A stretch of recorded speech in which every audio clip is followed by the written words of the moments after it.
मत है, संतों के मुख से हमने सुना है कि उस कन्या ने कहा कि मैं एक दासी हूँ।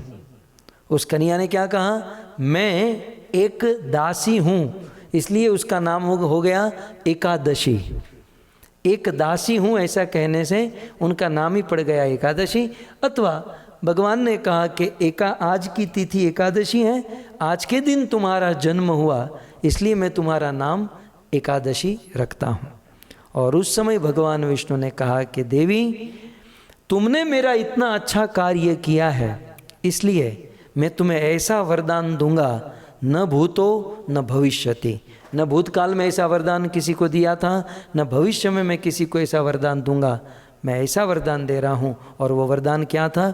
भगवान ने कहा था एकादशी, यदि कोई व्यक्ति कलयुग में या भविष्य में एकादशी व्रत का पालन करेगा, उस एकादशी व्रत का पालन करने वाले व्यक्ति को मेरी शुद्ध भक्ति प्राप्त होगी। कुछ लोग कहेंगे यार ये क्या है? कुछ पैसे वैसे मिल जाते, कुछ जॉब वॉब मिल जाती, ये क्या शुद्ध भक्ति?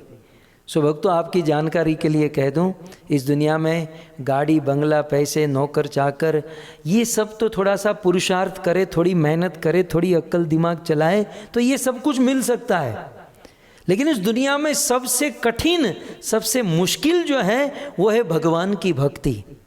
इसलिए आदि शंकराचार्य या नारद मुनि या भक्ति रसामृत सिंधु में रूप गोस्वामी ने भक्ति के विषय में यही कहा, सुदुर्लभा। भक्ति जो है अत्यंत ही दुर्लभ है।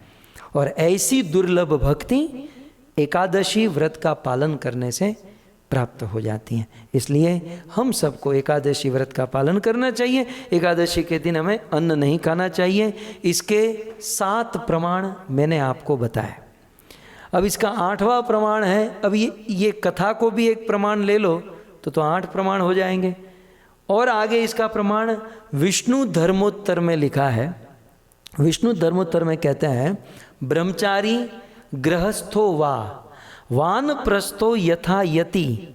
चाहे ब्रह्मचारी हो चाहे गृहस्थ हो। कई बार कुछ गृहस्थ ऐसा कह के छूट जाते हैं, भाई हम तो गृहस्थी हैं, हम संसारी हैं, ये सब तो साधु संत करते हैं, हम लोग थोड़ी करेंगे। तो यहाँ शास्त्र में लिखा है, चाहे गृहस्थ हो, चाहे ब्रह्मचारी हो, वानप्रस्थी हो या यति सन्यासी हो, कोई भी क्यों न हो, एकादश्याम ही भुंजानो भूंगते गोमांस एव ही।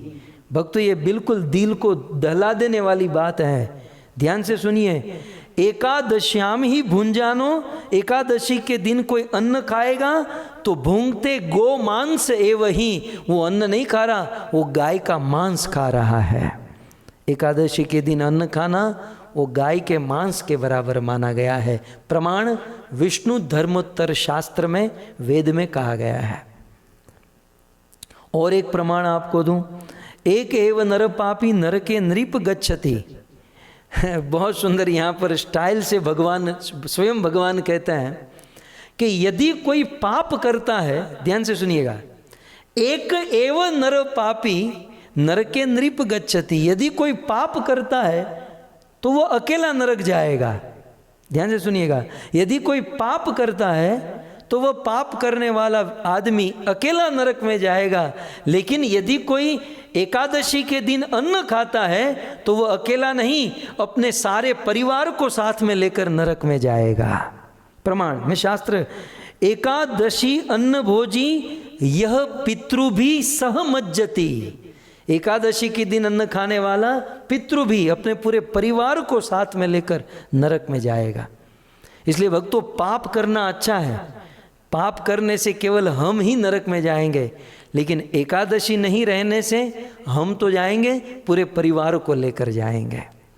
इसलिए शास्त्र की इन बात को समझना चाहिए। आप सब लोग रहते ही होंगे, लेकिन इसे और अच्छे से रहें, इसलिए मैं ये सारे प्रमाण आपको बता रहा हूँ, और आप अन्य को भी बता सके, सुधार सके।